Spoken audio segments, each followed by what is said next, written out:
Hey friends, welcome back to the channel. It's an early start today as I'll be taking you with me on a full day in clinic on both cardiology and pulmonary. Now clinic doesn't start until 8 a.m, but usually I'll try to use an extra 1 to 2 hours before to try to get some work done. But now it's time to head over to the hospital, and the first part of the day is the cardiology clinic at my nearby Veterans Affairs hospital. Now this morning I have 4 patients in person and 1 televisit of my own. So the first thing that I need to do is log in and start reading about the morning's patients to avoid getting behind. Now our first patient is just about to get checked in, so I'm going to start pre-writing his note to remain efficient. Boom.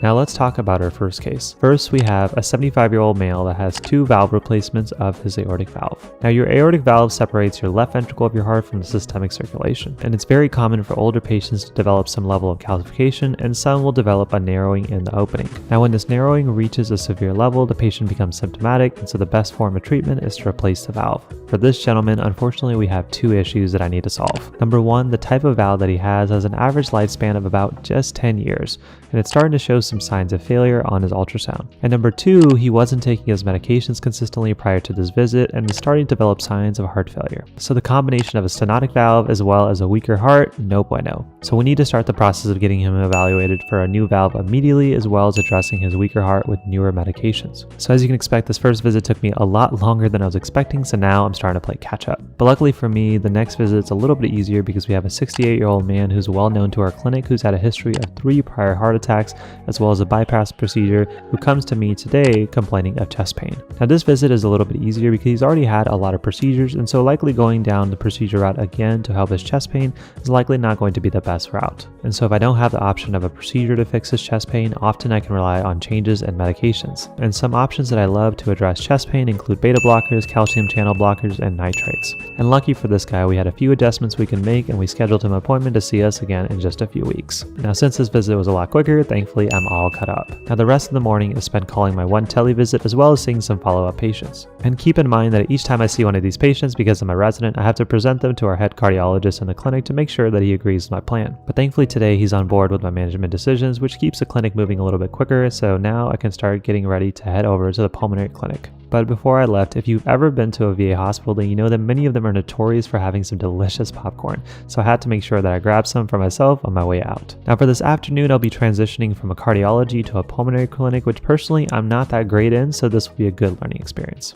So I start the process of making my 20-minute drive to the other nearby hospital to make it in time for clinic. Now since today is a Friday, the patient load isn't that busy, plus we have a full house of residents like me, pulmonary fellows, as well as attendings who can see the patients. But the first patient that I get assigned is a doozy. First up, we have a 58-year-old female with a history of asthma who presents with a lung nodule on her CT scan. And guys, when I say this looks bad, this looks bad. Now normally when it comes to a pulmonary nodule that we see on x-ray or CT scan, as long as it's below a certain size, we can typically just follow it on a routine interval of 6 to 12 months. But this one was not only big, measuring more than 1 centimeter in her chest, but also had an irregular shape. And all of this put together was concerning for lung cancer. And the story fit for this patient because unfortunately she also had been a smoker for nearly 40 years of her life. So on this visit we had to make sure we emergently scheduled her an appointment to have the nodule biopsied. But in the short term she was also having a lot of shortness of breath from her asthma. And she was describing using her rescue albuterol inhaler 4 to 5 times a day, which is way too much. So for this patient we started a combination inhaler that she needed to take every day to help limit her rescue inhaler needs. But most importantly, I spent my time on education on things like smoking cessation,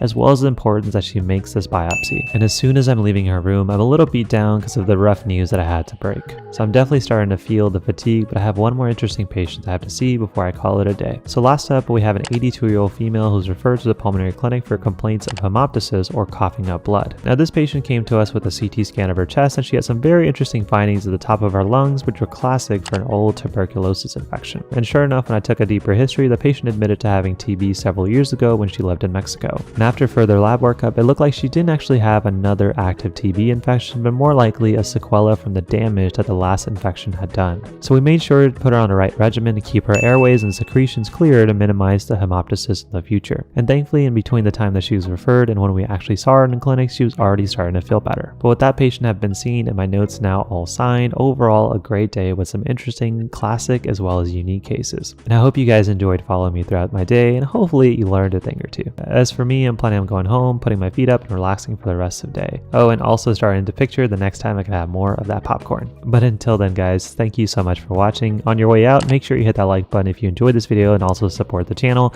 And if you haven't done so, consider hitting that subscribe button to get more videos like this in the future. But as always, guys, thank you for joining me on my journey. Hopefully I was a little help to you guys on yours, and I'll see you guys in the next one.